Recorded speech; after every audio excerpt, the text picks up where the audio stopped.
Time now for a manager interview presented by Sage. Carlos Mendoza of the New York Mets joins us now. A bit of a glassy-eyed Carlos Mendoza. I got to believe, we don't have to say anybody's name, but there was a reason to celebrate last night for you and your friends. Was there a bit of a, I don't know, raising of a glass, cocktail? Not really, to be honest with you. Really? I was watching TV late at night, sitting in my room, and all the rumors start flying around. So you never played with lineups last night or anything? No, not at all. Not at all. I'm not gonna lie. But when you woke up this morning, your phone had to be like blowing up over there. Oh yeah, 100%. But I was on the same boat too. I was like, what's going on here? Because this is next level.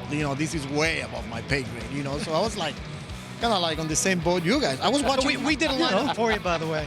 Oh wow. I see some familiar faces. Lindor, Marte, Nemo. All the guys you're allowed to talk about. That's right. Yes. By the way, really good players. No doubt. But what does a story like this and the excitement for the club you manage mean to the New York Mets? Yeah, look, it means a lot. There's a lot of excitement, and but there's so much I can say right now. But look, I'm just proud of the guy that the fact that he had to work really hard throughout his career to put himself in a position to. He's the talk of baseball, and definitely creates excitement, and here we are, in a huge day for baseball, and just that lineup looks really good, by the way, there. You're talking about somebody who's worked really, really hard to put himself in the position. That's exactly, if you look at your career and your journey, that's you. So as you reflect back on really what turned out to be an incredible year for the franchise, what do you take away from it in your first year of being the guy in that seat?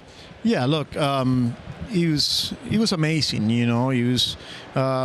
There's a lot of different ways I could go about this, and how to describe how the whole year went. It was a roller coaster, especially with the way we started it. But the biggest takeaway is that you have to be yourself.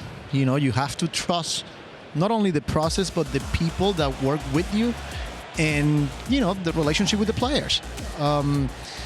Understanding that this is a long season, a lot happens, and you just have to stay positive and continue to encourage the players and the staff. So learn a lot, and this is something that I will continue to do day in and day out. I pride myself in learning, and I was just blessed to be surrounded not only with good players but really good coaches too. I would love to just expand on that. When you say I learned a lot, I can't imagine you sat in the second seat over across town, and I'm sure you feel like you're ready to manage a big league game. What was some of the obstacles, or what was some of the learning specifically throughout the year? Yeah, look, when you're sitting in that second chair, it's a completely different feeling. You feel like you lose, but I don't have to go and answer to the media. I don't have to, the one-on-one conversation. Just like when you're on the seat, everything comes through your desk. And that was the biggest thing for me, especially with how the year started. Everybody talks about the 0-5, but I'm going to go back to towards the end of May where we're like 11 games under 500. But look, proud of the group, coaches. They were really, really consistent. They were not only positive, but every time they walked through those doors, you could sense that they were optimistic, and we believe in the players. And look, man, that's what it started. Start by having really good players, and then they started playing, to their abilities. Past history, you had Michael King as a bullpen guy with the Yankees, and so you see him then transition. Your thought process, your coaches discussed it in New York with the Yankees. Hey, this guy could probably start someday too, which you did your last year, the second half of the year. You now signed Clay Holmes. Do you see some similarities in that experience, looking at Michael King and the transitioning Clay now into the rotation? Yes. Obviously, we all know the stuff from Clay. A power sinker, nasty slider. Yes, we're probably going to have to tinker with his repertoire, especially when he's facing a lineup with a lot of left-handed hitters. And for him to go through not only once through the order, but twice, 3 times through the order. But this is a competitor. He works as hard as anybody. My experience with him when I was with the Yankees, this is a professional, a guy that wants the baseball, and a guy that's accountable. I think he was just announced, so I'm excited. I know, that's why I could ask you that question. I'm excited to have Clay, on our team, and really looking forward to see what he can do on our starting rotation.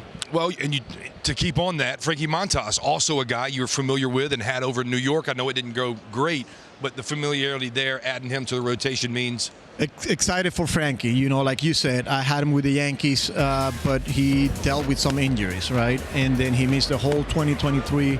But when we faced him in the wild card series, he was nasty. There was 95, 96 with live on his fastball. Everybody knows about the split, but he also has that cutter slider and the sweeper. So this is a guy that's got a lot of weapons, and the fact that we saw a healthy Montas towards the end of the year, Velo was there, the live was there, his ability to throw strikes because he struggled at the beginning of the year, commanding the baseball. When he's healthy, he's right there with anybody, so I'm excited to have him too. Well, you feel like you're just driving the Porsche, don't you? Yeah. My goodness. I was thinking of a car even above the. Oh, you know what? Lamborghini, is that good? Lamborghini. Are you driving the Lamborghini? No, I'm not driving a Lamborghini. No, but I think he is. Yeah. That is quite the roster. And some of them you can or can't talk about, but we got around it well, my friend. That was really good. Thank you. You had a full conversation about a player without naming him. Did we not? Just about, yeah. Pros. Carlos Mendoza, congratulations on a great year. Thanks, guys.